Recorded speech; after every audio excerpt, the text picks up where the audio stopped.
31 তারিখ ছিল আমার জন্মদিন, আর জন্মদিন উপলক্ষে মা নানান ধরনের রান্না করেছিল। আর সেদিনই দিদি বলছিল যে বিরিয়ানি খাবো।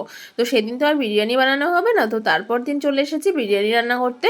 তার জন্য প্রথমে আলু, টমেটো, তারপর রসুন, পেঁয়াজ সমস্ত কিছু মশলা কেটে নেওয়া হচ্ছে। তারপরে চারটা মশলা করে নেওয়া হবে। মশলার মধ্যে কিছুই না, একটু পেঁয়াজ, জিরে, তারপর রসুন, তারপর ধনে, তারপর শুকনো লঙ্কা, আদা সমস্ত কিছু একটা পেস্ট করে নেব। তারপরে আমি চালগুলোকে ভিজিয়ে নেব। আমি এখানে 1 কেজি পরিমাণ চালকে প্রথমে ভিজিয়ে রেখে দেবো। তাহলে কি হবে, বিরিয়ানি চালগুলো না একদম সরু সরু হবে আর ভাঙবে না, তখন খেতেও কিন্তু বেশ ভালো লাগবে। আর মাংসটাকে প্রথমে ম্যারিনেট করে রেখে দেব।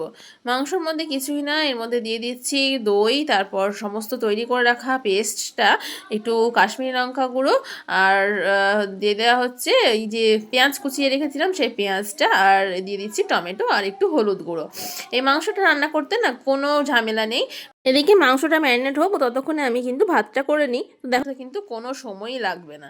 তো যাই হোক, আমি একটা মশলা করে নিচ্ছি, মানে মশলা ভেজে নিচ্ছি। বিরিয়ানি মশলাটা প্রথমে আমি কাঠখোলাতে ভেজে নেব, তারপরে তেল দিয়ে দেব। তেলের মধ্যে দিয়ে দিচ্ছি আলু, আর আলুগুলোকে একটু ভেজে তুলে নেওয়ার পরে একটু বেরেস্তা করে নেব।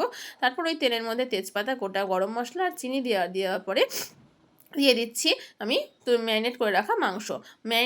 মাংসটা যদি ম্যারিনেট করে রাখা হয় না, তাহলে মাংসর মধ্যে মশলাগুলো ঢুকে যায় না, তখন বিরিয়ানির মাংসগুলো কিন্তু খেতে বেশ ভালো লাগে। তো যাই হোক, তারপর মাংসর মধ্যে দিয়ে দিচ্ছি কাশ্মীরি লঙ্কা গুঁড়ো, তো মানে ভেজে রাখা আলু, আর একটু গোলাপ জল, কেওড়া জল, আর একটু বিরিয়ানি মশলা। তারপর দেখো মাংসটা কিন্তু রেডি হয়ে গিয়েছে। এখন একটা মাটির হাঁড়ির মধ্যে সমস্ত মাংসটা দিয়ে দেওয়ার পরে ডিমগুলো দিয়ে দেওয়া হচ্ছে, তারপরে দিয়ে দেওয়া হচ্ছে ভাতের পরে দিয়ে একটু করে বিরিয়ানি মশলা দিয়ে দিচ্ছি। যতবার ভাত দেবো তারপরেই কিন্তু বিরিয়ানি মশলাগুলো দেবো। দিচ্ছি কেওড়া জল, গোলাপ জল, তারপর দুধ, আতর, সমস্ত মশলাগুলো, মানে সমস্ত পেস্ট মানে সমস্ত কিছুই। আর তারপর দেওয়া হচ্ছে বেরেস্তাগুলো আর একটু ঘি। দেখো, তারপর মুখটা বন্ধ করে এটাকে দমে রেখে দেবো 0.5 ঘন্টার জন্য। দেখো বিরিয়ানি কিন্তু আমাদের রেডি। একটা চালও ভাঙেনি, আবার একটা মাংসও কিন্তু ভেঙে যায়নি। দেখো দেখতে কতটা সুন্দর হয়েছে, আর খেতে কিন্তু তার থেকেও বেশি ভালো হয়েছিল।